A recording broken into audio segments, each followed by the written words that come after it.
warahmatullahi wabarakatuh.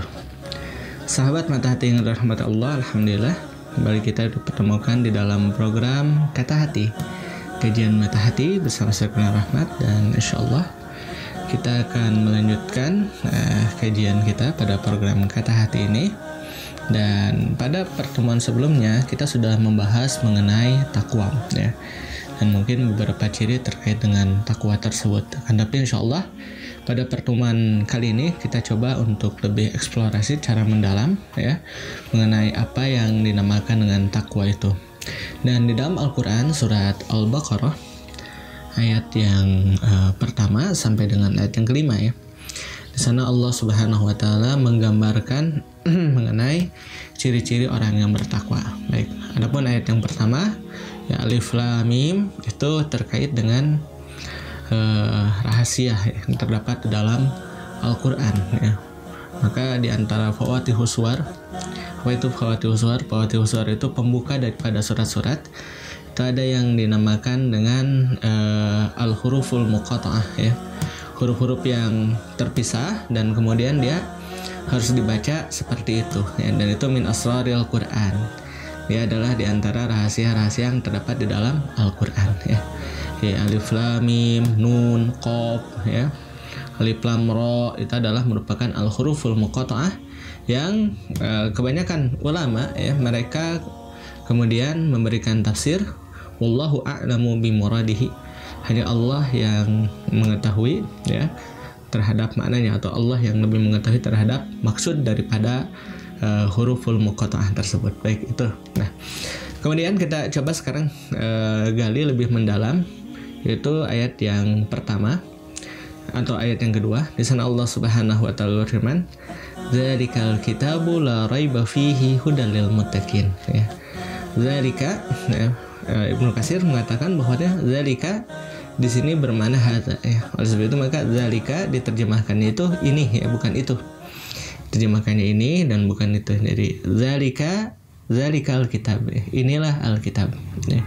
Yang maksud dengan Alkitab di situ adalah Al-Qur'anul Karim. Jadi ini adalah Al-Qur'anul Karim, la raiba fi ya, tidak ada keraguan di dalamnya. Dan memang kita yakin dengan sepenuhnya bahwasanya Al-Qur'anul Karim dia merupakan wahyu Allah Subhanahu wa taala, firman-firman Allah Subhanahu wa taala, yang mana tentu saja ya dia merupakan khabarul yakin, dia adalah merupakan berita yang yakin, maka la raiba fihi, tidak ada keraguan di dalamnya. Dan kemudian fungsi daripada Al-Qur'anul Karim adalah hudal lil muttaqin, dia merupakan petunjuk bagi orang-orang yang bertakwa. Oleh sebab itu maka beruntunglah ya kita sebagai kaum muslimin ya, tatkala Allah Subhanahu wa taala menciptakan kita, Allah juga menurunkan, memberikan bagi kita semua yaitu panduan hidup kita, itu Al-Qur'anul Karim, yang mana dia adalah merupakan the guidance of life ya.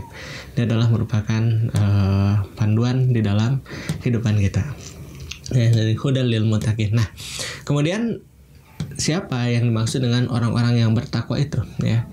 Nah, dijelaskan bahwasanya alladzina yu'minuna bil ghaib wa yuqimunas shalah wa mimma razaqnahum yunfikun. Jadi pada ayat yang ketiga ya, nah ini disebut dengan tafsirul ayat bil ayat ya, menafsirkan satu ayat dengan ayat yang lainnya ya. Jadi ketika pada ayat yang kedua di sana belum ada penjelasan tentang siapa sih yang dimaksud dengan orang yang bertakwa. Kemudian datang penjelasannya pada ayat yang ketiga ya. Ini adalah tafsirul ayat bil ayat, yang menafsirkan satu ayat dengan ayat yang lain. Dijelaskan di sana bahwasanya yang dinamakan dengan orang-orang yang bertakwa adalah alladzina yu'minuna bil ghaib, yaitu orang-orang yang beriman kepada al-ghaib ya. Alladzina yu'minuna bil ghaib wa yuqimunas shalah, kemudian mereka juga mendirikan salat ya, menegakkan salat, wa mimma razaqnahum yunfikun, dan dari apa yang kami rezekikan kepada mereka yunfikun ya, mereka menginfakkannya. Nah, kita bahas 3 dulu ya. Karena kan ini ada ayat 4 dan ayat 5 terkait dengan sifat atau ciri orang-orang yang bertakwa. Kita bahas di ayat yang ketiga dulu ya. Di sini ada 3 ya. Pada ayat yang ketiga ini ada 3 ciri. Yang pertama adalah alladzina yu'minuna bil ghaib, yaitu orang-orang yang beriman kepada al-ghaib ya. Allah Subhanahu wa taala adalah gaib ya, dan juga Allah Subhanahu wa taala menciptakan makhluk-makhluk lain ya selain manusia yang gaib ya. Di antaranya adalah malaikat. Kemudian Allah juga menciptakan jin ya, menciptakan iblis. Itu semua adalah gaib. Nah, dan juga yang terkait dengan gaib ini adalah sesuatu yang belum kita alami ya. Nah, saat ini kita berada di dunia.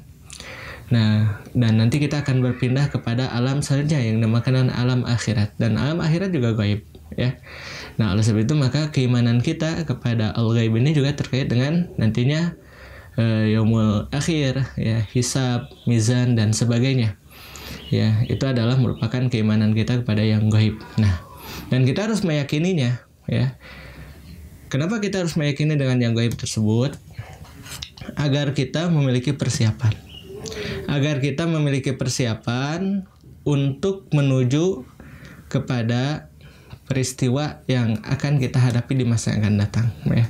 Sehingga tatkala kita memiliki keimanan kepada yang gaib, kita akan lebih siap mempersiapkan diri dengan sebaik-baiknya ya untuk menghadapinya ya.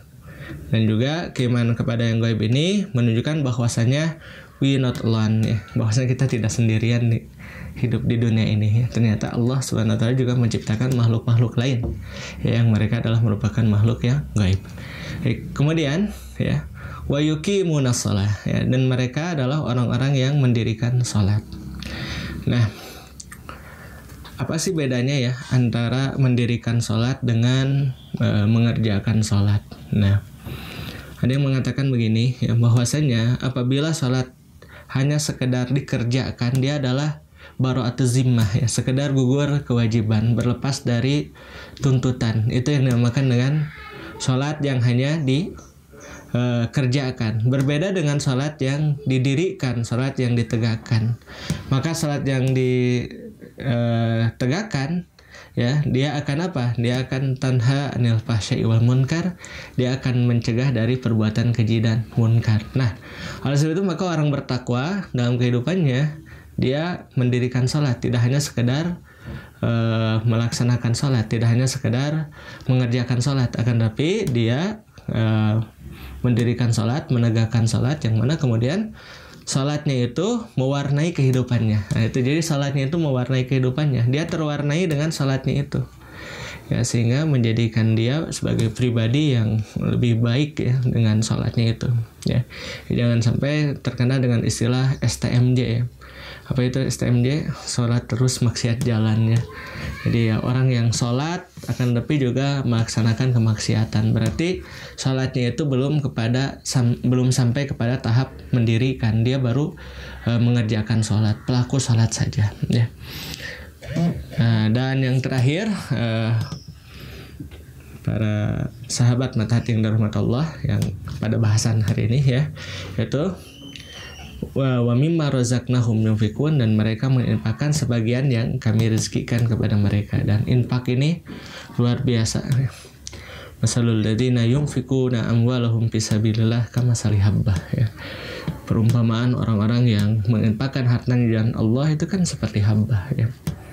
Ambatat sab'a sanabil, yang mana habbah tersebut kemudian menumbuhkan bulir ya, dari satu bulir kemudian menjadi 7 dikali 100, kan luar biasa. Nah, itu adalah merupakan perumpamaan orang yang berinfak di jalan Allah. Jadi artinya ya pahalanya luar biasa besar. Nah, 3 ciri. Yang pertama beriman kepada yang gaib, yang kedua ya mendirikan salat, kemudian yang terakhir adalah orang-orang yang menginfakkan hartanya di jalan Allah. Mudah-mudahan sahabat mata hati semua merupakan orang-orang yang termasuk di dalamnya, orang-orang yang memiliki 3 ciri tersebut insyaallah. Dan kita akan bahas pada pertemuan selanjutnya ciri yang selanjutnya insyaallah, yang terdapat dalam ayat yang keempat dan ayat kelima.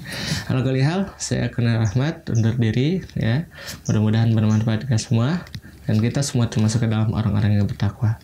Assalamualaikum warahmatullahi wabarakatuh.